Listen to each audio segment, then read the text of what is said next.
So hello everyone. अगर आपका भी गोल है एनडीए एग्जाम को क्रैक कर कर इंडिया की एक प्रेस्टिजियस एंड एलाइट सर्विस में जाने का, तो ये वीडियो होने वाली है आपके लिए।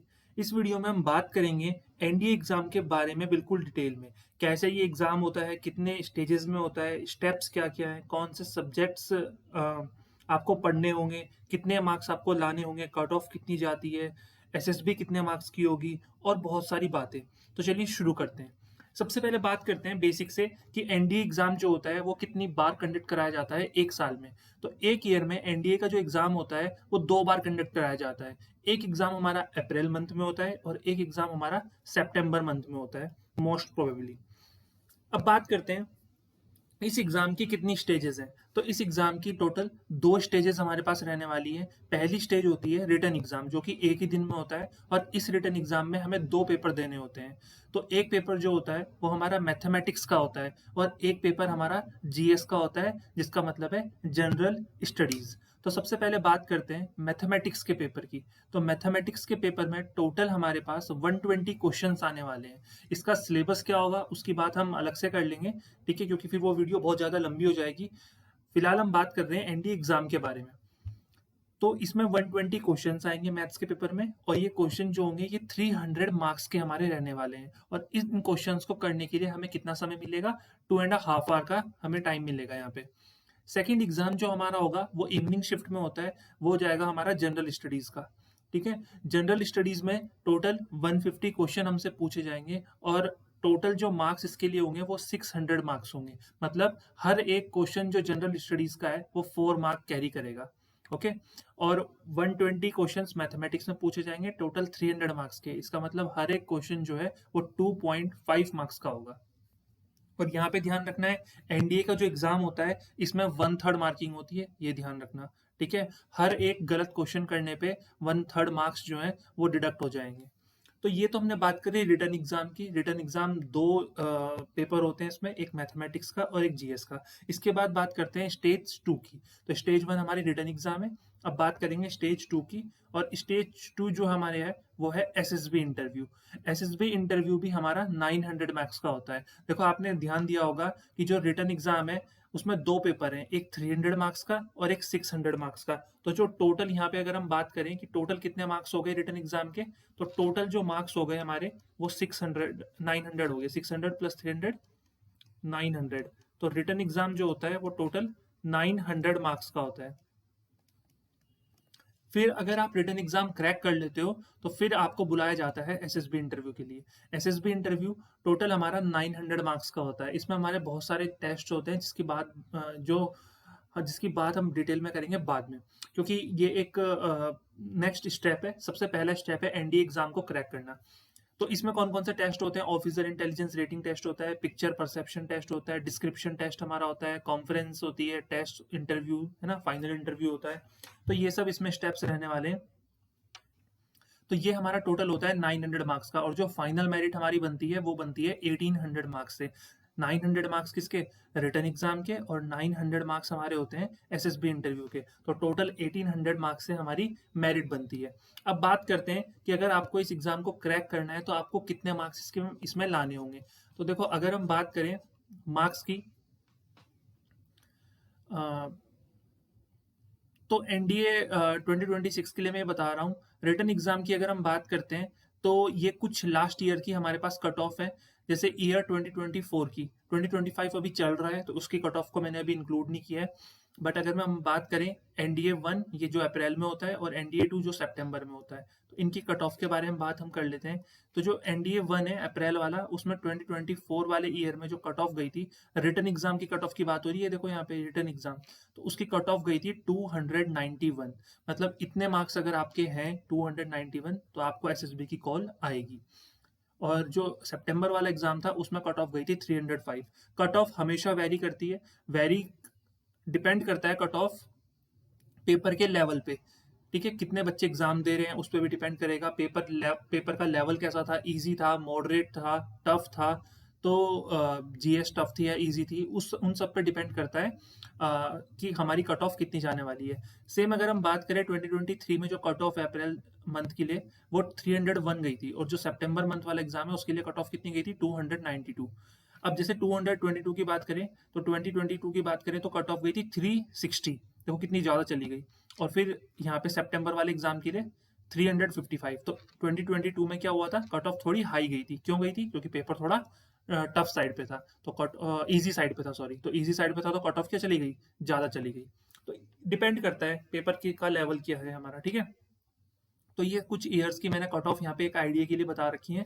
तो यहाँ से आपको एक आइडिया लग जाएगा कि अगर टफ पेपर होगा तो आपको 300 से ज़्यादा नंबर लेके आने हैं। और ये मैं अभी सिर्फ सिलेक्शन की बात नहीं कर रहा हूँ, ये सिर्फ कट ऑफ क्रॉस करने की बात कर रहा हूँ। अभी मैं बताऊंगा कि अगर आपको प्रॉपर सिलेक्शन लेना है तो आपको कितने नंबर यहाँ पे जरूरत पड़ने वाली है। तो अगर पेपर इजी होगा तो आपको 370 प्लस का स्कोर यहाँ पे करना पड़ेगा, क्योंकि 360 355 ऑलरेडी जा चुकी है एक बार कट ऑफ, है ना, 2022 में। बाकी मैंने बताया है, देखो कि मैथ्स में 120 क्वेश्चन होते हैं 300 मार्क्स के, जीएस में 150 क्वेश्चन होते हैं 600 मार्क्स के, तो टोटल जो रिटन एग्जाम होता है वो 900 मार्क्स का होता है। तो ये जो कट ऑफ है ये 900 मार्क्स की कट ऑफ है, ठीक है। अच्छा, एक चीज हम और बात कर लेते हैं कि जो ये जीएस का पेपर है, इस जीएस के पेपर में क्या क्या पूछा जाता है हमसे, ठीक है।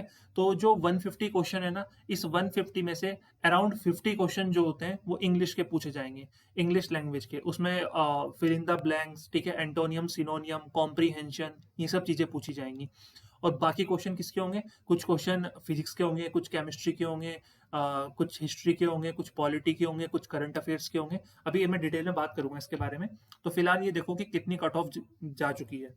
अब हम बात करते हैं कि मान लो आपने कट ऑफ क्रॉस की, आपको एसएसबी के लिए बुलाया, तो आपका जो फाइनल सिलेक्शन होगा, फाइनल जो मेरिट होगी वो बनेगी 1800 मार्क्स में से।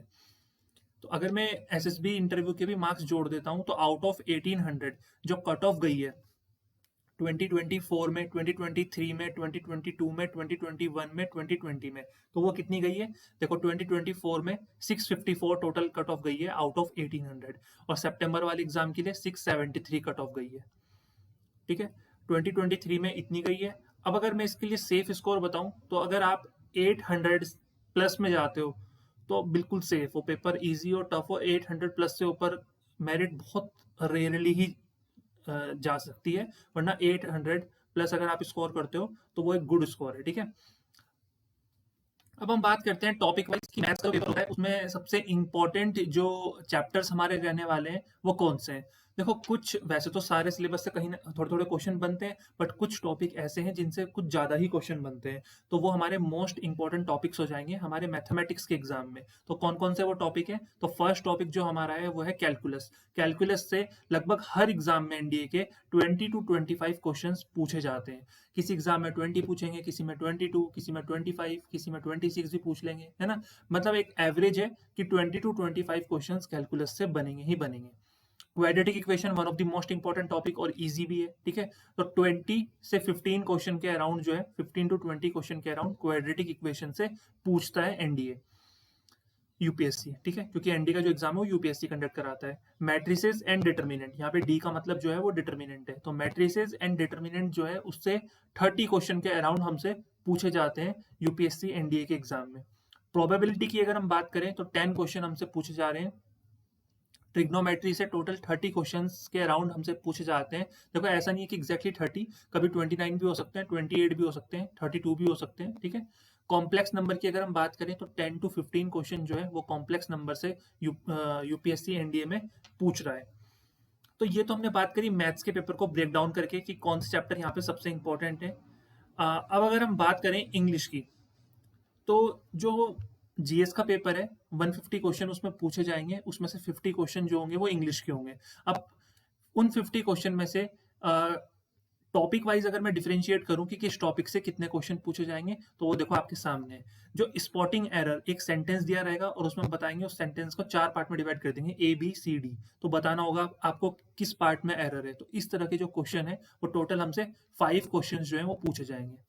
इंग्लिश कॉम्प्रीहेंशन जो होता है कि एक पैराग्राफ हमें गिवन है और फिर हमसे उसी के बेसिस पे कुछ क्वेश्चन हमसे पूछे जाएंगे, तो ऐसे 6 क्वेश्चन हमसे पूछे जाएंगे। सिलेक्टिंग वर्ड से 10 क्वेश्चन पूछे जाएंगे। Order of words in sentence, इससे हमें 9 क्वेश्चन पूछे जाएंगे। सेंटेंस इंप्रूवमेंट से अप्रोक्सीमेटली 10 क्वेश्चन के अराउंड पूछते हैं। एंटोनियम सिनोनियम से 5 क्वेश्चन हमसे पूछेंगे, तो अराउंड 50 क्वेश्चन ये हो गए। इसमें थोड़ा बहुत चेंजेस हो सकता है कि कहीं पे 1-2 क्वेश्चन ज़्यादा पूछ लें और कहीं से 1-2 क्वेश्चन कम पूछ लें। तो घबराने वाली बात नहीं है। एक जनरल आइडिया, बेसिक आइडिया जो है मैंने आपको बता दिया है कि किस टॉपिक की वेटेज जो है वो कितनी रहने वाली है। अब हम बात करते हैं कि जो जीएस में बाकी सब्जेक्ट्स हैं, ये देखो 50 क्वेश्चन तो इंग्लिश के हो गए, तो बाकी 100 क्वेश्चन किन-किन चैप्टर से हमसे पूछे जाते हैं। तो एक बेसिक आइडिया मैं आपको बता रहा हूँ कि कौन-कौन से टॉपिक जो हैं वो हमसे पूछे जा रहे हैं। तो यहाँ पर अगर हम बात करें तो फिजिक्स से लगभग 23 क्वेश्चंस के अराउंड वो पूछते हैं, ठीक है? केमिस्ट्री से लगभग 16 क्वेश्चन के अराउंड वो पूछते हैं। इसके बाद अगर हम बात करें जनरल साइंस में हमारा क्या आता है, कुछ साइंस के बेसिक जनरल फिनोमिना से वो क्वेश्चन पूछ लेंगे जो हमारे नेचर में, हमारी डेली लाइफ में हमारे साथ होते हैं, उनसे वो क्वेश्चन पूछ लेंगे। और इसमें जो ज़्यादा वेटेज होती है जनरल साइंस में वो बायोलॉजी की होती है, ठीक है? माइटोकॉन्ड्रिया के ऊपर क्वेश्चन पूछ लेंगे, सेल के ऊपर क्वेश्चन पूछ लेंगे, ठीक है? पेनिसिलिन के ऊपर क्वेश्चन पूछ लेंगे। इस तरह से क्वेश्चंस वो डिज़ाइन करेंगे। History and freedom movement. तो हिस्ट्री में यहाँ पे अगर मैं बेसिकली बात करूँ, सबसे ज़्यादा वेटेज जो है वो इंडियन फ्रीडम स्ट्रगल की है। इंडियन फ्रीडम स्ट्रगल अगर मैं बात करूँ तो 1857 से 1947 तक का जो टाइम है, इसमें जितने भी इंपॉर्टेंट मूवमेंट्स हुए हैं specially related to Gandhi ji, UPSC उन पर खासकर फोकस करता है। तो 16 क्वेश्चन के अराउंड जो है वो हिस्ट्री और इंडियन फ्रीडम मूवमेंट से हमसे पूछे जाएंगे। ज्योग्राफी से 17 क्वेश्चन के अराउंड पूछता है एनडीए, ठीक है? तो ये ध्यान रखना। और करंट अफेयर्स से भी लगभग लगभग 17 क्वेश्चन हमसे पूछे जाएंगे। और देखो मैं फिर से बोल रहा हूँ कि ये वेरी कर सकते हैं एग्जाम टू एग्जाम, कि हमेशा नहीं है फिजिक्स से 23 पूछेंगे, हो सकता है वो 20 पूछ लें, 21 पूछ लें, है ना, या 25 कर दें। तो थोड़ा बहुत वेरिएशन चलता है। ये सब मैंने सिर्फ ये बताने के लिए कि क्वेश्चन किस तरह से डिस्ट्रीब्यूट होते हैं सब्जेक्ट वाइज। तो ये हो गए हमारे 100 क्वेश्चन और 50 हो गए हमारे इंग्लिश के। तो ये हो गए हमारे 150 क्वेश्चन जो है वो जनरल स्टडीज के तैयार। ऐसे ही हमने बात करी मैथ्स के लिए कि मैथ्स में क्वेश्चन डिवाइड कैसे होते हैं। अब देखो मैथ्स में ये 120 क्वेश्चन नहीं होंगे, तो यहाँ पे कुछ क्वेश्चन जो है वो छोटे छोटे चैप्टर से ही पूछे जाएंगे। किसी चैप्टर से 2 क्वेश्चन पूछ लेंगे, किसी से 1 पूछ लेंगे, तो इस तरह से भी पूछेंगे, ठीक है? तो ये हमने बात करी बेसिक बेसिक चीज़ों की। अगर अब बात करते हैं जो हमारा अपकमिंग एग्जाम है, जो हमारा अपकमिंग एग्जाम है वो कौन सा है, वो एनडीए 2026 का हमारा एग्जाम है, ठीक है? एनडीए 2026 में जो एग्जाम होने वाला है अप्रैल मंथ में, वो हमारा अपकमिंग एग्जाम है। और इसके अलावा मैं सितंबर मंथ को भी काउंट कर लेता हूँ। कुछ बच्चों का देखो, कुछ बच्चे अब 2-3 तरह के बच्चे होंगे। एक बच्चे होंगे जो क्लास 11th में होंगे। यहाँ पे मैं स्टूडेंट्स को क्या करता हूँ, क्लासीफाई कर लेता हूँ, और फिर आप अपनी कैटेगरी देख के मैं जो स्ट्रेटेजी बताऊंगा उसके अकॉर्डिंग आप प्रिपेयर कर सकते हो एनडी एग्जाम के लिए। देखो 3 तरह के बच्चे यहाँ पे होंगे। सबसे पहले वाले बच्चे होंगे क्लास 11th के स्टूडेंट, जिनका गोल है एनडीए इंस्टीट्यूट को ज्वाइन करना है, क्लास 11th स्टूडेंट्स।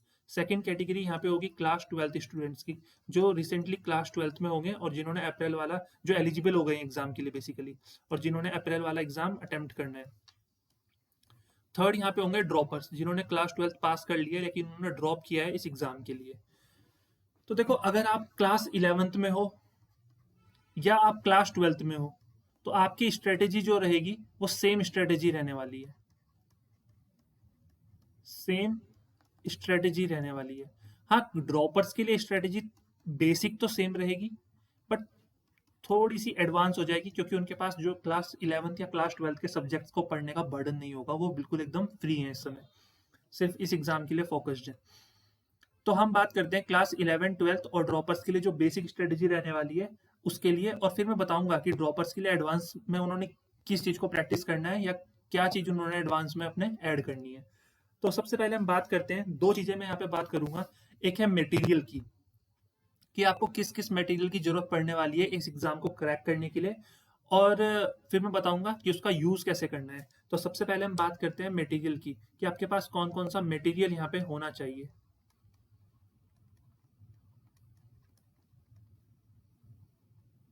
देखो सबसे पहले तो आपके पास अपने होने चाहिए प्रॉपर नोट्स।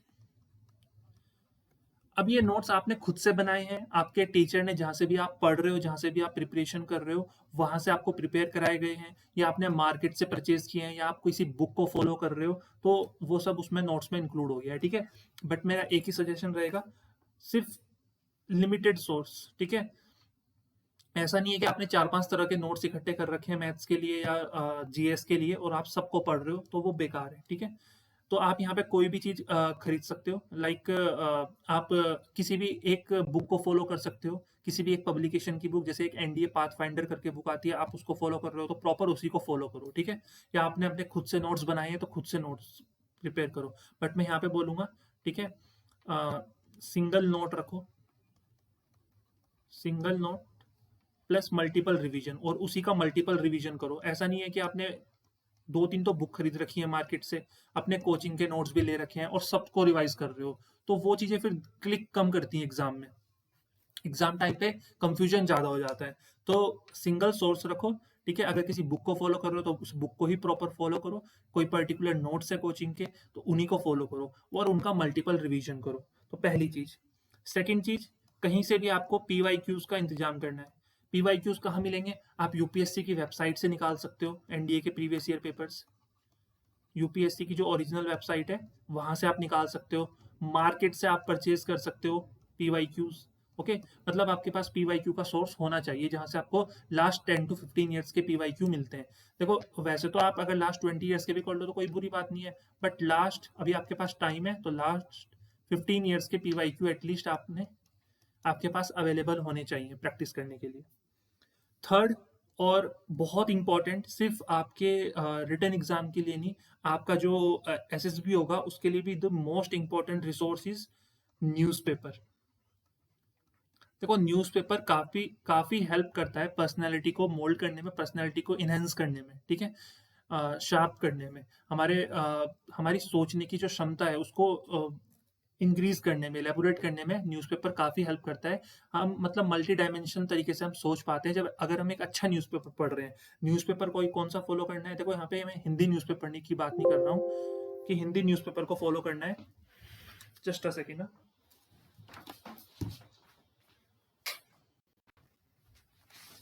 तो यहाँ पर मैं हिंदी न्यूज़पेपर की बात नहीं कर रहा हूँ, यहाँ पे मैं बात कर रहा हूँ इंग्लिश न्यूज़पेपर की, क्योंकि इंग्लिश आपकी अच्छी होनी बहुत ज़रूरी है इस एग्जाम के लिए, क्योंकि 50 क्वेश्चन तो जीएस में पूछे जा रहे हैं और एसएसबी उसमें इंग्लिश काफ़ी इंपॉर्टेंट रोल प्ले करेगी, ठीक है। तो एक तो न्यूज़पेपर, और न्यूज़पेपर कौन सा आप पढ़ सकते हो? द हिंदू पढ़ सकते हो या फिर इंडियन एक्सप्रेस पढ़ सकते हो। जो भी आपके पास अवेलेबल है उस न्यूज़पेपर को आपने पढ़ना स्टार्ट करना है, ठीक है। इससे आपकी समझ एक डेवलप होती है, एक थिंकिंग डेवलप होती है किसी पर्टिकुलर मुद्दे को लेके, किसी पर्टिकुलर चीज को लेके। आपको ग्रुप डिस्कशन में भी ये चीज जो है बहुत ज्यादा हेल्प करने वाली है। और फोर्थ रिसोर्स जो मैं बात करूंगा वो है, आपके पास मॉक्स होने चाहिए। आपके पास जो होने चाहिए वो मॉक्स होने चाहिए एनडीए एग्जाम के। अब ये मॉक्स आप कहाँ से परचेज कर सकते हो? आप ये मॉक्स किसी भी वेबसाइट से, ऑनलाइन वेबसाइट से खरीद सकते हो। 200-300 समथिंग में आपको 40-50 के अराउंड मॉक्स मिल जाते हैं, किसी भी वेबसाइट पे आप चेक कर सकते हो। आजकल सबके पास एक्सेस होता है, ठीक है, इंटरनेट है तो हर चीज़ का एक्सेस है। तो यहाँ पे आप मॉक्स परचेज कर लो, और इन मॉक्स को कैसे यूज़ करना है मैं बताऊंगा, ठीक है। कहीं से भी ऑनलाइन परचेज कर लो, और अगर आप ऑफलाइन कर सकते हो तो ऑफलाइन भी परचेज कर सकते हो, तो ऑफलाइन कर लो, ठीक है। तो अब देखो, अब आप ये तो हमने बात करी मटेरियल की, अब हम बात करेंगे कि आपको तैयारी कैसे करनी है, आपको अपनी हैबिट्स क्या बनानी है, थिंग्स टू डू। देखो, सबसे पहली चीज जो आपको ध्यान रखनी है वो आपको ध्यान रखनी है डेली न्यूज़पेपर रीडिंग हैबिट बनाना है, कि सिर्फ न्यूज़पेपर खरीदना नहीं है, न्यूज़पेपर सिर्फ लगवाना नहीं है, उसको डेली पढ़ना भी है। डेली न्यूज़पेपर रीडिंग, डेली आपको क्या करना है? न्यूज़पेपर को रीड करना है, और थोरोली करना है। ऐसा नहीं कि सिर्फ फोटो फोटो देखी उसमें और छोड़ दिया। थोरोली रीड करना है उसको, ठीक है। एक एक चीज पे फोकस करना है, क्योंकि जो आपकी वोकैब है वो यहाँ से ही स्ट्रॉन्ग होने वाली है। न्यूज़पेपर में जो बहुत ट्रिकी से वर्ड दिखते हैं, टफ इंग्लिश के वर्ड्स दिखते हैं, उनके मीनिंग गूगल करो, डिक्शनरी में अपनी एक डायरी बना लो, उसमें उन वर्ड्स को लिखो। क्योंकि जो यूपीएससी में क्वेश्चन आते हैं रिपीटेड भी बहुत होते हैं, बट उसके अलावा न्यूज़पेपर से काफ़ी क्वेश्चंस पूछे जाते हैं जो वर्ड्स आपको लगेगा कि मेरे को इसका मीनिंग नहीं पता है, तो उसको अंडरलाइन कर लो, नोट डाउन कर लो, और उसका मीनिंग लिख लो उसके आगे, ठीक है, गूगल करके। सेकेंड चीज जो आपको करनी है वो आपको करनी है daily one topic revise. Daily one topic revise, आपको हर दिन क्या करना है? एक टॉपिक रिवाइज करना है, ठीक है। फॉर एग्जाम्पल, जैसे आपने किसी दिन जो है वो मैट्रिसेस को रिवाइज कर लिया, मैथ्स का एक चैप्टर है मैट्रिसेस, ठीक है। किसी दिन आपने अपने नोट से जो है वो लेट्स से ज्योग्राफी के कोई टॉपिक जैसे क्लाइमेट है, क्लाइमेट को रिवाइज कर लिया, ओके। किसी दिन आपने कोई मोमेंट है लाइक जैसे सॉल्ट सत्याग्रह है, उसको रिवाइज कर लिया। तो ऐसे टॉपिक्स जैसे किसी दिन आपने परम्यूटेशन एंड कॉम्बिनेशन जो है वो रिवाइज कर लिया। तो इस तरह से डेली एक टॉपिक, और इसको रिवाइज करने में हाफ आवर से ज़्यादा नहीं लगेगा। अगर आपने अच्छे से पढ़ा है चैप्टर को तो उसको रिवाइज करने में हाफ आवर 20-25 मिनट्स इनफ है उसको, उसके रिवीजन के लिए। इसलिए छोटे छोटे टॉपिक डेली रिवाइज करना है, हैबिट बनानी है कि मेरे को डेली एक चैप्टर रिवाइज करना है। अपनी एक डायरी बना लो, उसमें newspaper reading thoroughly, daily one topic revise. Third जो है वो है daily 20 question practice. Daily 20 questions practice. Daily आपको 20 क्वेश्चन को प्रैक्टिस करना है। अब चाहे वो हिस्ट्री के हों, चाहे वो इंग्लिश के हों, या वो मैथ्स के हों। जैसे मैथ्स के 20 क्वेश्चन टफ हो जाएंगे प्रैक्टिस करना, फिजिक्स केमिस्ट्री के इजी हो जाएंगे, है ना, इंग्लिश के इजी हो जाएंगे, वो जल्दी हो जाएंगे। तो मैथ्स ऐसे डिसाइड कर लो कि संडे को 20 क्वेश्चन मैथ्स के प्रैक्टिस कर लो, है ना, और वीक में एक दिन वेंसडे को 20 क्वेश्चन मैथ्स के प्रैक्टिस कर लो, मंडे को फिजिक्स के प्रैक्टिस कर लो, ट्यूसडे को केमिस्ट्री, थर्सडे को आप हिस्ट्री के प्रैक्टिस कर सकते हो, फ्राइडे को इंग्लिश के कर सकते हो। इस तरह से डिवाइड कर लो अपने अकॉर्डिंग, ओके। पर डेली 20 क्वेश्चन प्रैक्टिस करने हैं। इसका रीजन क्या है? 20 क्वेश्चन अगर आप एक दिन में कर रहे हो, और अभी राइट नाउ जब ये वीडियो में बना रहा हूँ तो टुडे इज 7 अक्टूबर, ठीक है। तो 7 अक्टूबर, अगर हम 15 अक्टूबर से भी बात करें तो 15 अक्टूबर से 15 नवंबर, ठीक है, 15 दिन अक्टूबर के हो गए हमारे, और 30 डे नवंबर, 30 डे दिसंबर, और 30 जनवरी, 30 फरवरी, और चलो मार्च में मैं ऐड कर लेता हूँ फिलहाल। तो कितने हो गई है? 1 2 3 4 5, तो 165 डेज हो गए। अब एक दिन में आपने 20 क्वेश्चंस प्रैक्टिस किए हैं, तो 165 डेज में आपके कितने क्वेश्चंस हो जाएंगे? जस्ट थिंक अबाउट, है ना। ये कितना हो गया? 3300 क्वेश्चंस के अराउंड जो हो गए वो आपके प्रैक्टिस हो जाएंगे, है ना। तो इतने क्वेश्चंस प्रैक्टिस करके अगर आप एग्जाम में बैठोगे तो कैसे सिलेक्शन नहीं होगा? तो 20 क्वेश्चंस जो है वो डेली प्रैक्टिस करने हैं। इसके अलावा एक चीज और है जो यहाँ पे ध्यान रखनी है, वो है वीकली एक मॉक आपको देना है। अब देखो, ऐसा नहीं है कि हर वीक आपको दो दो पेपर देने हैं, एक मैथ्स का एक जीएस का। फिलहाल आप ऐसा कर सकते हो, अभी एग्जाम थोड़ा दूर है, तो 1 वीक जो है वो आप मैथ्स का मॉक दो, फिर नेक्स्ट वीक जो है वो आप जीएस का मॉक दो, नेक्स्ट वीक जो है जीएस का, फिर उसके नेक्स्ट वीक जो है फिर से आप मैथ्स का मॉक दो, इस तरह से। और मॉक्स कहाँ से परचेस करने हैं आपको बता दिया मैंने, तो मार्केट से ऑफलाइन परचेस कर लो, या किसी वेबसाइट से ऑनलाइन परचेस कर सकते हो आप, ठीक है। तो इस तरह से आपको जो है वो एनडीए का पढ़ना है। अब देखो, वो एक सवाल यहाँ पे बच्चों के मन में आता है कि सर अभी तो हमने 2 ही चैप्टर पढ़े हैं, अभी तो हमने 4 ही चैप्टर पढ़े हैं, अभी तो हमने इंग्लिश पढ़ी नहीं है, जीएस में कुछ पढ़ा नहीं है, फिर मॉक दे के क्या फायदा? देखो, मॉक में भले ही आपके आउट ऑफ 900, या अगर मैं मैथ्स की बात करूँ तो 300 में से भले ही 30 मार्क्स आ रहे हैं, पर देना है मॉक। मॉक देने से क्या होता है, हमारी प्रैक्टिस, हम उस जो पैटर्न होता है पेपर का, उसको हम समझने लगते हैं धीरे धीरे, ठीक है, कि हम कितने क्वेश्चन गलत कर रहे हैं, कितने क्वेश्चन सही कर रहे हैं। और तभी तो अपनी जो प्रैक्टिस है या फिर जो प्रिपरेशन है उसको हम मेजर कर पाएंगे कि जो हम पढ़ रहे हैं क्या मॉक्स में इंप्रूवमेंट नजर आ रही है। अब मॉक्स ही अगर दोगे नहीं, और फिर लास्ट के 15-20 दिन में कोशिश करोगे मॉक्स देने की, तो फिर वो कोई फायदा नहीं होता कि डेली मॉक्स चल रहे, ठीक है। मॉक वीक में तो एक बार फ्री माइंड से दो, और देखो कि हर वीक कितनी इंप्रूवमेंट हो रही है। 6 दिन जो आपने पढ़ा है, क्या वो 7th डे रिफ्लेक्ट हो रहा है आपके मॉक्स में? तो अगर 30 आ रहे हैं कोई दिक्कत नहीं, लेकिन अगले मॉक में 35 आने चाहिए, फिर अगले मॉक में 50 आने चाहिए, फिर उसके अगले में 60 आने चाहिए, है ना। क्योंकि 6 दिन ये तो नॉलेज बढ़ा रहे हैं ना हम अपनी, फिर 70 आने चाहिए। फिर ऐसा नहीं कि 70 से फिर 50 आ गए, फिर वो बढ़ने चाहिए, भले ही शुरुआत 30 से हो या 50 से हो, पर वो 5-5 नंबर बढ़े हर वीक, पर बढ़ने चाहिए, ठीक है। अब नेक्स्ट चीज, ये चीज आपको फॉलो करनी है। अब सबसे इंपॉर्टेंट है कि नोट्स अगर बनाने हैं तो कैसे बनाएंगे? देखो, नोट्स मैंने कहा है कि या तो आप मार्केट से आपने कोई बुक परचेस की है तो अच्छी बात है, अगर आपकी कोचिंग, आप कहीं से कोचिंग ले रहे हो तो वो भी अच्छी बात है, वरना इसके अलावा जो एनडीए के प्रॉपर नोट्स हैं वो मैं खुद अपनी क्लास में यहाँ पे करवाऊंगा, ठीक है। वीक में कोशिश करूँगा 3 से 4 लेक्चर्स जो है वो आपको प्रोवाइड करूँ एनडीए के प्रॉपर, और उसमें प्रीवियस ईयर क्वेश्चंस भी मैं ऐड करूँगा सारे। तो उन नोट्स को अगर आप प्रॉपर फॉलो करोगे तो आपको किसी भी एक्सटर्नल सोर्स को रेफर करने की नीड नहीं होगी। आपको उसी में पूरा कंटेंट मिल जाएगा अपने मैथ्स एग्जाम के लिए और अपने जीएस एग्जाम के लिए। सो आई होप इतना क्लियर हो गया होगा। और एट द एंड एक चीज़ मैं और बोलना चाहूँगा कि अपने माइंड में जो टारगेट है वो बड़ा लेके चलना है। अगर मैथ जो रिटन एग्जाम है उसमें हमारी कट ऑफ 291 305 समथिंग गई है 2024 में, तो टारगेट 300 का ही मत बनाना। रीज़न ये है कि आपको एसएसबी में कितने नंबर मिलेंगे इसकी गारंटी नहीं, किसी कोई नहीं दे सकता है ना। हो सकता है आपको कम मिले, तो फिर आप फाइनल मेरिट से बाहर हो जाओगे। तो कोशिश करो कि रिटर्न एग्जाम तो आपके हाथ में है ना, तो रिटर्न एग्जाम में ही आउट ऑफ 900 आप 400 500 प्लस मार्क्स स्कोर करो, ठीक है। अगर मैं बात करूं टॉपर्स की, तो जो ऑल इंडिया रैंक 1 होते हैं उनके जो मार्क्स होते हैं, लास्ट 5 ईयर की मैं बात कर रहा हूँ, उनके जो टोटल मार्क्स होते हैं आउट ऑफ 1800 वो 1000 से 1100 के बीच में होते हैं। तो इनके पास ऑप्शन है अपनी किसी भी सर्विस को अपनी पसंद की सर्विस को ज्वाइन करने का। बट आपके अगर नंबर ही 600 700 नंबर आ रहे हैं तो आपके पास फिर ऑप्शन नहीं है ना, और रिस्क भी बहुत है कि फाइनल मेरिट में नाम आएगा या नहीं आएगा। तो रिटर्न में काफ़ी अच्छा स्कोर कर लो, ताकि एसएसबी में अगर अच्छे नंबर मिलते हैं तो आप टॉपर बनो ही। बट अगर बाय चांस एसएसबी थोड़ी ऊपर नीचे हो जाती है, तो अगर थोड़े कम मार्क्स भी मिले आपको, तो उसमें फिर आप मेंस में इतने ला रखे हो, मतलब रिटर्न एग्जाम में आपने इतना स्कोर कर लिया हो कि जो फाइनल जो मेरिट है वो थोड़ी सी क्या हो, बैलेंस हो जाए आपकी, ठीक है। तो रिटर्न आपके हाथ में, उसकी मेहनत आपके हाथ में है।